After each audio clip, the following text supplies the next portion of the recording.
গুরু কৃপাহি কেবলম অধ্যাপক ডক্টর শ্রী সুনীল শাস্ত্রী।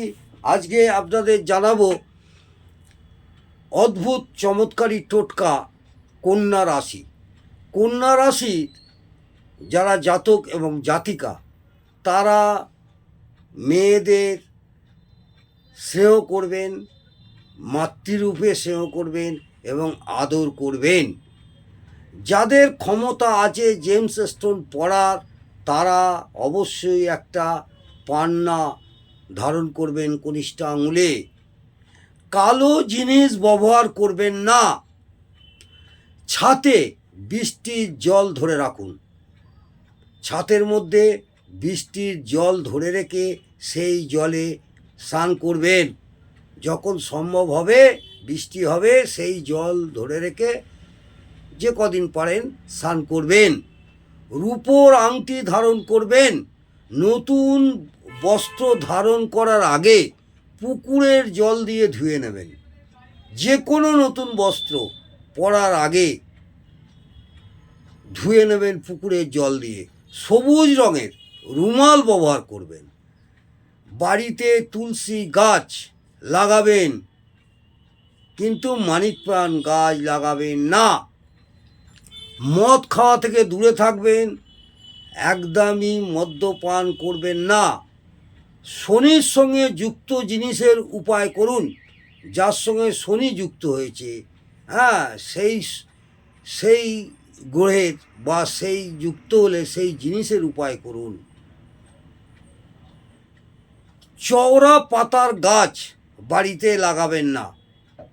বেশ চওড়ার পাতা, বাহারে বড় বড় চওড়া পাতা, সেই গাছ বাড়িতে রাখবেন না। ঢাকনাযুক্ত কলসি পুকুরে ডুবিয়ে দিন। একটা ছোট ঢাকনাযুক্ত ঘট বা ছোট কলসি নিয়ে পুকুরে ডুবিয়ে দিন। বাদামি রঙের কুকুর পুষবেন না। কোনো সময় যদি কুকুর পুষে থাকেন, কুকুর পোষার শখ থাকে, তাহলে বাদামি রঙের কুকুর পুষবেন না। চণ্ডীপাঠ করাবেন বাড়িতে, বা নিজে চণ্ডীপাঠ করুন। ছোট কন্যাদের থেকে আশীর্বাদ নেবেন। 12 বছর বয়সের ছোট যে কন্যা আছে, তাদের থেকে আশীর্বাদ নেবেন। তাদের স্নেহ, মমতা, ভালোবাসা দেবেন। মাতৃস্বরূপ তাদের দেখবেন। কাউকে কথা দিয়েছেন, সেটা মনে রাখুন এবং পালন অবশ্যই করুন। কথা দিয়ে তাদের পালন করার চেষ্টা করুন। অযথা রাগ করবেন না। কোনো কারণে মাথা গরম হয়ে গেল, অযথা রাগ করবেন না। সেখান থেকে আপনারা রাগকে বর্জন করুন। চেষ্টা করবেন যদি সম্ভব হয় বুধবার দিনকে নিরামিষ আহার করুন। আর সবুজ জিনিস পুকুরে বা নদীতে প্রবাহিত জলে ভাসিয়ে দিন। সবুজ জিনিস, সবুজ ফল হতে পারে, সবুজ শাকসবজি হতে পারে, সবুজ ডাল হতে পারে। আপনারা এইভাবে করতে থাকুন। দেখবেন কন্যা রাশির জাতক জাতিকাদের সারা জীবনের জন্যে এই অদ্ভুত চমৎকারী টোটকাটি বললাম।